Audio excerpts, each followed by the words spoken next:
ये तस्वीरें 15 अप्रैल की रात यानी जहांगीरपुरी हिंसा के ठीक पहले वाली रात की है। पुलिस को हाथ लगे सीसीटीवी फुटेज को आप भी गौर से देखिए। इसमें दंगाइयों को लाठियां जमा करते देखा जा सकता है। तो क्या जहांगीरपुरी दंगा रिमोट से कंट्रोल किया जा रहा था?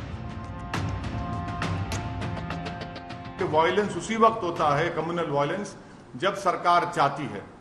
जब सरकार नहीं चाहती कम्युनल वायलेंस नहीं होता। तो यहां पर भी सरकार चाहती थी कि वायलेंस हो, आपने वायलेंस होने दिया। आपकी नाक के नीचे तलवारें निकल रहे हैं, गाने बज रहे हैं, प्रोवोकेटिव गाने। आपके सामने मस्जिद के ऊपर झंडा लगाने की कोशिश, बल्कि लगा देते हैं कई जगह पर, इस जगह पर भी लगाया गया। 2 प्रोसेशन पीसफुल चले गए, तीसरे में गड़बड़ कैसे होती भैया? ओवैसी टाइप के लोग जो कहते हैं कि उस गली में क्यों गए, क्या उन्होंने देश को बांट दिया कि ये हिंदू की गली है, ये मुसलमान की गली है? अगर भारत में रामनवमी जुलूस, हनुमान जयंती ये नहीं मनेगा, नहीं जुलूस निकलेगा, तो क्या ये बांग्लादेश, अफगानिस्तान, पाकिस्तान या अन्य देशों में होगा? सरकार पर वार है तो बीजेपी की ओर से पलटवार है। लेकिन इस सवाल का जवाब कैसे मिलेगा कि हनुमान जयंती के दिन जहांगीरपुरी में दंगा क्यों हुआ? शोभा यात्रा के दौरान हिंसा कैसे भड़की? कहीं दंगे का कोई चुनावी कनेक्शन तो नहीं? नगर निगम के चुनाव आने वाले,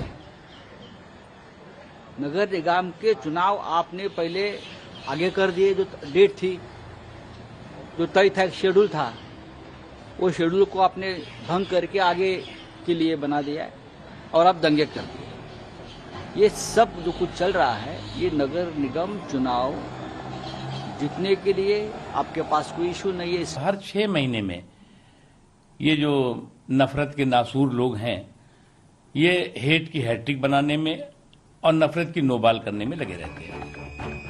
जहांगीरपुरी हिंसा को लेकर विपक्ष बीजेपी पर आरोप लगा रहा है, सरकार को घेर रहा है, कह रहा है हिंसा की आग से उठे धुएं से महंगाई और बेरोजगारी जैसे मुद्दों को ढकने की कोशिश है। सत्य तो ये है कि आज जब से भाजपा सरकार आई है तो एक नया मोटो, नया फॉर्मूला शुरू हो गया है कि समाज को आपस में लड़वाओ और जो तेल की लूट है और महंगाई की लूट है उससे ध्यान हटाओ। 100% पीएफआई बैन होनी चाहिए। जब तक पीएफआई जैसा बैन नहीं होंगी तो ये जो लोग फंडिंग होकर जो छोटे छोटे 4 दिन के बाद पैसे वाले होते हैं, कबाड़ियों की दुकान पर बैठते हैं और वो 2-3 साल में करोड़पति अरबपति बन जाते हैं, बिल्डिंगें बन जाती हैं, तो वो पीएफआई के ही फंडिंग के कारण होता है, जो फंडिंग इनको बाहर से होती है।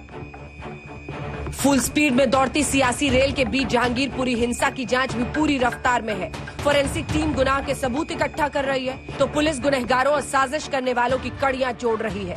पूरे हालात पर गृह मंत्री अमित शाह की नजर है। उन्होंने दिल्ली पुलिस को निर्देश दिए हैं कि गुनहगारों पर सख्त कार्रवाई की जाए।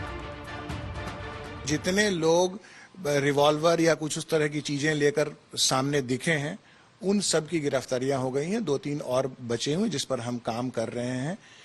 जो भी गिरफ्तारियां हो रही हैं, ये साक्ष्य के आधार पर, एविडेंस के आधार पर पूरी तरह से वेरिफिकेशन और क्रॉस चेक करके।